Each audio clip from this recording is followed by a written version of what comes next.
கேட்டுக்கொண்டிருப்பது மர்மதேசம். என்னதான் நடந்தது திரு முகுந்தன்? இந்த விஷயம் எனக்கு நடந்தது சிங்கப்பூரில். அப்போ எனக்கு ஒரு வயசு 18 வயசு. சிங்கப்பூரில் வந்து ரெஃபரன்ஸ் பிளேஸில் வந்து இத்தாச்சி டவர்னு ஒரு இடம்.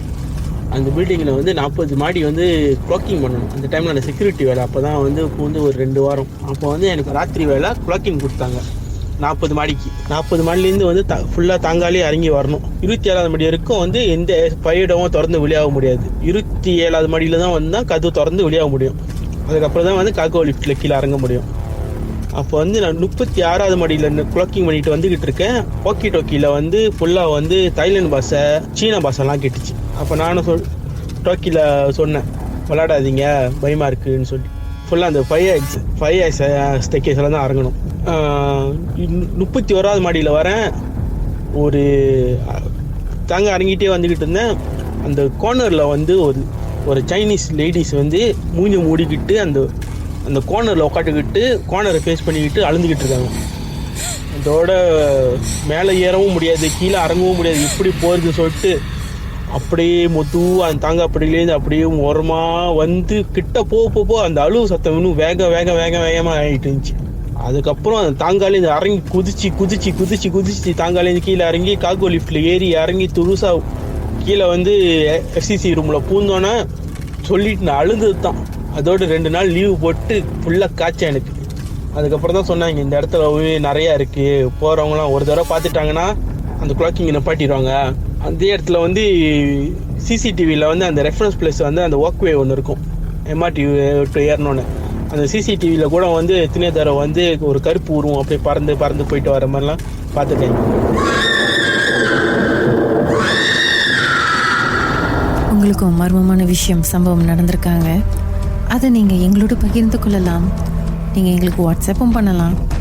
0364913333 ஒரு அமைதியான இடத்துக்கு போய் வாய்ஸ் நோட்டில் பதிவு பண்ணி எங்களுக்கு அனுப்பி வைக்கலாம். அதுக்கப்புறம் உங்கள் பெயர் #MD அப்படின்னு டைப் பண்ண மறந்துடாதீங்க.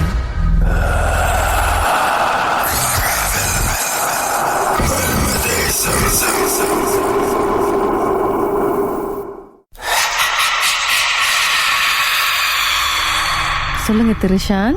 ஓகே, ரெண்டாவது விஷயம்னா, நான் அப்போ வந்து ஜித்ரா கடையில் வேலை செய்யும் போது அப்போ வந்து நான் வந்து ஆப்ரேஷன் மேனேஜர் வேலை செஞ்சுட்டு இருந்தேன் ஒரு செமி கண்டக்டர் கம்பெனியில. எனக்குன்னு தனியாக வீடெல்லாம் கொடுத்துருந்தாங்க. ஸோ அந்த வீட்டில் வந்து ஏற்கனவே வந்து பேய் செட் இருந்திருக்கு எனக்கு தெரியாது. ஏற்கனவே ஒரு செயின் இருந்தவங்க வந்து அந்த மாஸ்டர் பெட்ரூம்ல அவர் இருந்தான். நான் வந்தவொடனே அவன் ரூமு காலி பண்ணிட்டு சின்ன ரூமுக்கு போயிட்டான். அப்போ ஏன்டா அவன் பழைய ஆள் வந்து இவங்க மாறி போனா எனக்கு தெரியாது. ஸோ நான் அந்த ரூம் தங்கியிருந்தேன். ஆரம்பத்தில் ஒரு 2 வாரம் 3 வாரம் நல்லா தான் இருந்துச்சு. ஒரு 4வது வாரம் வந்து நினைக்கிறேன் விடிகாலம்புற 3-4 இருக்கும் நினைக்கிறேன். நம்ம தூக்குறோம். அப்போ வந்து 2008 நடந்த விஷயம் அது. நான் தூங்கும் போது குப்பரை படுத்து தூங்குறது தான் எனக்கு வழக்கம். ஸோ தூங்கி 3-4 மணிக்கு வந்து எனக்கு பிட்டத்துல சொத்தியான அடி விழுந்துச்சு. உயிர் போற வழி அளவு எடுத்து எரிஞ்சு பாக்குறேன்.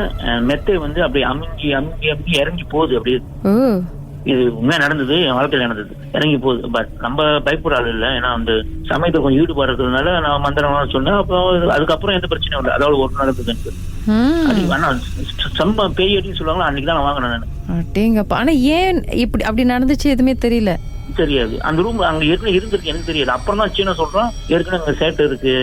அவன் என்ன சொல்ல மறைச்சிட்டான். எவ்வளவு காலம் இருந்தீங்க அந்த ரூம்ல?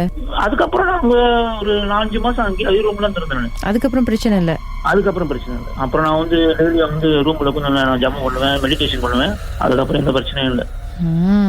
ஓகே, மர்மமான சம்பவம் உங்க வாழ்க்கையில நடந்திருக்கா? அதை வாட்ஸ்அப் பண்ணுங்க 0364913333 உங்க பெயர், அதுக்கப்புறம் #MD அப்படின்னு டைப் பண்ண மறந்துடாதீங்க.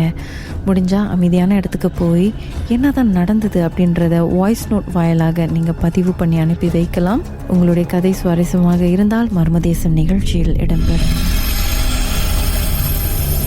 இது மர்மதேசம்.